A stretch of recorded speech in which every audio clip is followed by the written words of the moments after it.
এই জঙ্গিবাদের তত্ত্বটা আওয়ামী লীগের পুরনো নোংরা পলিটিক্স। সিদ্ধান্তটা ভারতকে এখন নিতে হবে যে তারা এই স্বৈরাচারী ফ্যাসিবাদী যারা সাজাপ্রাপ্ত তাদের ভারতের মাটির তারা প্রথম কথা আশ্রয় নিয়ে আছে, এবং তারপরে সেই বক্তব্যগুলো তারা এখনও তারা কন্টিনিউ করতে দিবে কিনা, অ্যালাউ করবে কিনা, সেই সিদ্ধান্তটা ভারতকে নিতে হবে। আমরা চাই ভালো সম্পর্ক থাকুক দুই দেশের জনগণের স্বার্থে। আপনারা আমাদের বিবৃতি দেখেছেন, হ্যাঁ, বিবৃতিতে ডিপ্লোম্যাটিক ভাষায় যতটুকু একটি দেশকে বোঝানো যায় সেটা আমরা বলেছি, চেষ্টা করেছি, এবং এর আগে আমরা কিন্তু বারবার বলেছি যে ভারতের অবস্থান পরিষ্কার করতে হবে যে বাংলাদেশের সাথে তাদের সম্পর্ক তারা কিরকম চায়। একজন সাজাপ্রাপ্ত আসামি যখন ভারতের মাটিতে বসে এই ধরনের কথা বলে এবং ভারত সরকার সেটা অ্যালাউ করে, তখন অবশ্যই বাংলাদেশি এবং বাংলাদেশের মানুষের জন্য একটা উদ্বেগের জায়গা তৈরি হয় যে আমাদের ভবিষ্যতে আমাদের সম্পর্কটা কোথায় গিয়ে দাঁড়াবে।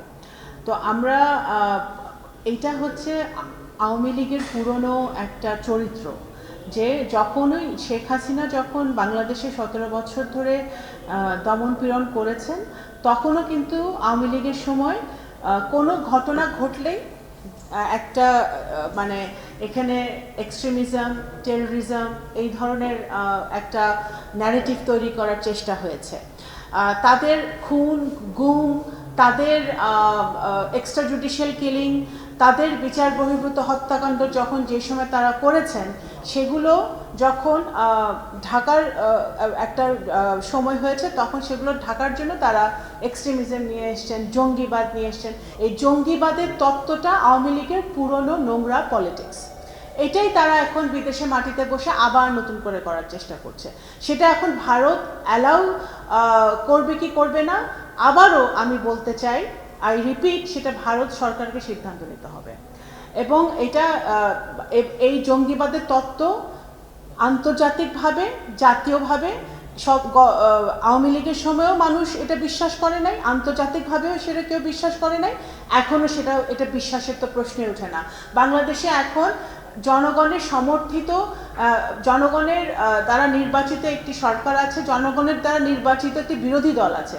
এখানে কোনোভাবেই জঙ্গিবাদের কোনো প্রশ্নই ওঠে না। এটা আওয়ামী লীগের একটা পুরনো তত্ত্ব, আন্তর্জাতিক মহলে অ্যাটেনশন পাওয়ার জন্য এটা করা হচ্ছে।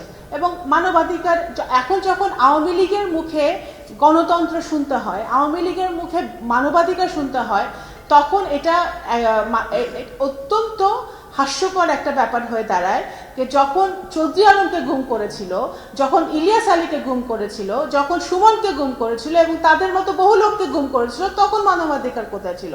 হেলিকপ্টার দিয়ে ছোট ছোট বাচ্চাদেরকে গুলি করে হত্যা করেছিল জুলাই অগাস্ট মাসে, তখন মানবাধিকার কোথায় ছিল? তো সুতরাং এগুলো তো হাস্যকর ব্যাপার। তো এগুলো আমরা পরিষ্কারভাবে বলতে চাই যে বাংলাদেশের জনগণ দল, মত, ধর্ম, বর্ণ নির্বিশেষে ইউনাইটেড আছে।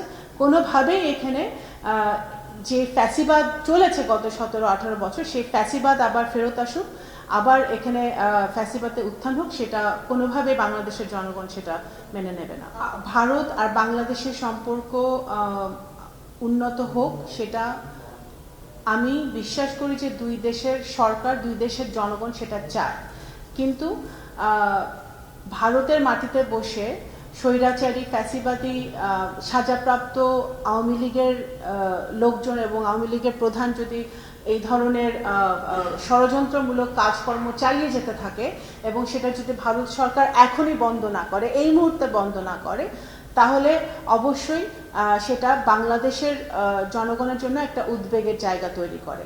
আমরা চাই যে আমাদের সম্পর্ক, কারণ ভারতের সাথে আমাদের অনেক ইস্যু আছে, অনেক আমাদের দুই দেশের দ্বিপাক্ষিক অনেক ইস্যু আছে, যেগুলো আলোচনার মাধ্যমে, ডায়ালগের মাধ্যমে, বৈঠকের মাধ্যমে সমাধান করতে হবে, সমাধানের প্রয়োজন আছে। সুতরাং অবশ্যই আমরা বসতে চাই, আমরা আলোচনা করতে চাই, এবং সেইটাই সিদ্ধান্তটা ভারতকে এখন নিতে হবে যে তারা এই স্বৈরাচারী ফ্যাসিবাদী যারা সাজাপ্রাপ্ত তাদের ভারতের মাটির তারা প্রথম কথা আশ্রয় নিয়ে আছে, এবং তারপরে সেই বক্তব্যগুলো তারা এখনও তারা কন্টিনিউ করতে দিবে কিনা, অ্যালাউ করবে কিনা, সেই সিদ্ধান্তটা ভারতকে নিতে হবে। যে ব্রিক্সে যাওয়ার ব্যাপারটা, যোগদানের ব্যাপারটা, অবশ্যই প্রথম কথা, এখন বর্তমানে বাংলাদেশ ইজ চেয়ারিং বিমস্টেক, এবং ব্রিক্স একটা মাল্টিল্যাটারাল বডি, যেখানে বাংলাদেশ একটা অবশ্যই একটা অংশগ্রহণ, একটা মাল্টিল্যাটারাল বডিতে অংশগ্রহণ করতে আগ্রহী। সেই হিসেবে মাননীয় প্রধানমন্ত্রী সেটা অংশগ্রহণ করবে কিনা সেটা ওনার ব্যস্ততা, ওনার সময় এবং ওনার সময় উনি বলে দিবে, এবং সিদ্ধান্তটা ওনার নিতে হবে, যে ওনার শিডিউলের উপর ডিপেন্ড করবে উনি যেতে পারবেন কি পারবেন না। একটা দেশের সাথে একটা সরকার, একটা গভর্নমেন্ট টু গভর্নমেন্ট রিলেশন তো বহুমাত্রিক হয়। এখন আমরা যদি এখন খুনি হাসিনা বা তার দোসররা তো চাইবেই যে আমরা ওই জায়গায় আটকে থাকি।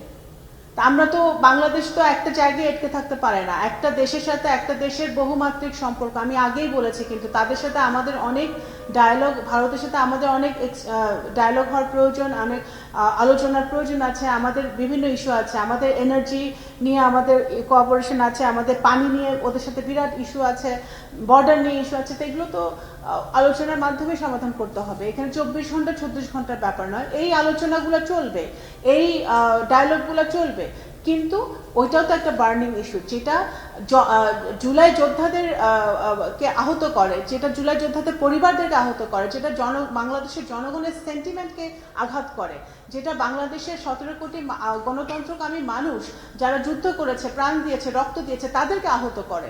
সেই জায়গাটায় ভারতকে আরও বেশি সংবেদনশীল হতে হবে, এবং they have to make a very intelligent decision what they want to do in the future. India is a democratic country.